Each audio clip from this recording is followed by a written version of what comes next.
जिसको आजकल कहते हैं बीडीओ, ब्लॉक डेवलपमेंट ऑफिसर। इस अधिकारी का एक ही काम होता था, गांव गांव जाना, किसानों को फुसलाना और उनके खेत में यूरिया डलवाना। किसान डालते नहीं थे यूरिया, तो ये जो बीडीओ स्तर के अधिकारी होते थे, ये किसानों को कहते थे मुफ्त में ले लो, मुफ्त में डालो, तो भी किसान तैयार नहीं होते थे, तो जबरदस्ती उनके खेतों में डलवाते थे। और यूरिया एक ऐसा जहर है जैसे शराब होती है ना, किसी आदमी को जिसने जिंदगी में कभी शराब ना पी हो, जबरदस्ती एक दो बार आप पिला दो, फिर ऐसा चस्का लगता है कि वो खरीद के पीने लगता है। वैसे ही हमारी मिट्टी के साथ हुआ। हमारी मिट्टी ने हजारों साल से कभी ये रसायन को चखा नहीं था, इसका स्वाद नहीं मालूम था। मिट्टी में जबरदस्ती ये डाला गया रासायनिक खाद और कीटनाशक, मिट्टी को उसका स्वाद लग गया और मिट्टी फिर व्यसनी हो गई और वो जहरीली होती चली गई। फिर किसानों ने खरीद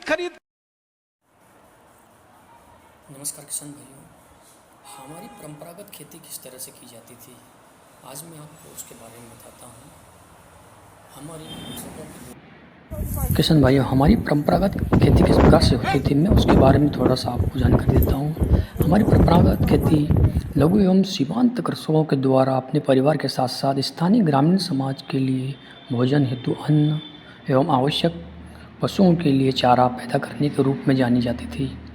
परंपरागत खेती पूर्ण रूप से व्यक्तिगत आवश्यकता अनुसार कृषकों पर निर्भर थी। वे जलवायु एवं भूमि की दशा के अनुसार फसलों को बोते थे। इस परंपरागत खेती के द्वारा देसी तरीके से कीट एवं व्याधियों का नियंत्रण एवं मिट्टी की उर्वरता को बनाए रखा जाता था। इस प्रकार की खेती में किसी प्रकार की रासायनिक दवाइयों, रोगनाशक, कीटनाशकों का उपयोग नहीं किया जाता था। कीटों, बीमारियों एवं खरपतवार का नियंत्रण, मृदा स्वास्थ्य में सुधार, कृषिगत क्रियाएं जैसे स्थानांतरित कृषि, सुरक्षित कृषि, जैविक खादों का उपयोग एवं फसल चक्र में दलहनी फसलों के समावेश से किया जाता था। परंपरागत कृषि में मिश्रित खेती के द्वारा मौसमी बीमारियों की महामारी से किसी फसल से पूर्ण रूप से असफल होने की स्थिति से अपने आप को बचा लिया जाता था। भारत में हरित क्रांति प्रारंभ होने से उन्नत फसल किस्मों, अत्यधिक रासायनिक उर्वरकों एवं फसल सुरक्षा हेतु रसायनों का उपयोग कर अन्न उत्पादन में भरपूर वृद्धि हुई। हरित क्रांति से अत्यधिक उत्पादन का एक मुख्य कारण सिंचाई क्षमता का अत्यधिक उपयोग भी है। उच्च खाद एवं दवाइयों के लगातार असंगत उपयोग से हमारी मिट्टी में उत्पादकता की कमी आती गई।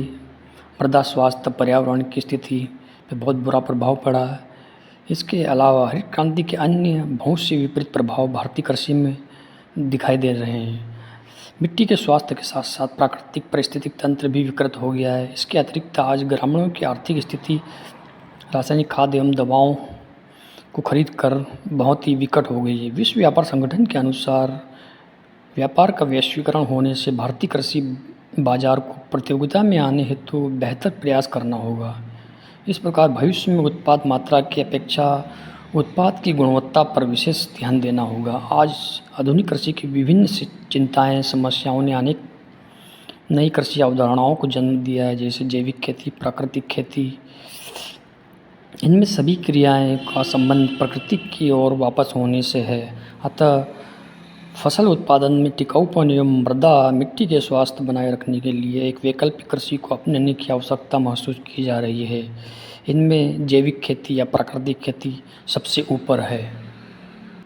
तो किसान भाइयों, ये वीडियो आपको कैसे लगा? अगर अच्छा लगा हो तो लाइक करें, सब्सक्राइब करें एवं अपने दोस्तों को शेयर करें। आपका बहुत बहुत धन्यवाद। हम आने वाले समय में आप किस प्रकार से वीडियो चाहते हैं, ये अवश्य बताएं कमेंट्स करके। धन्यवाद।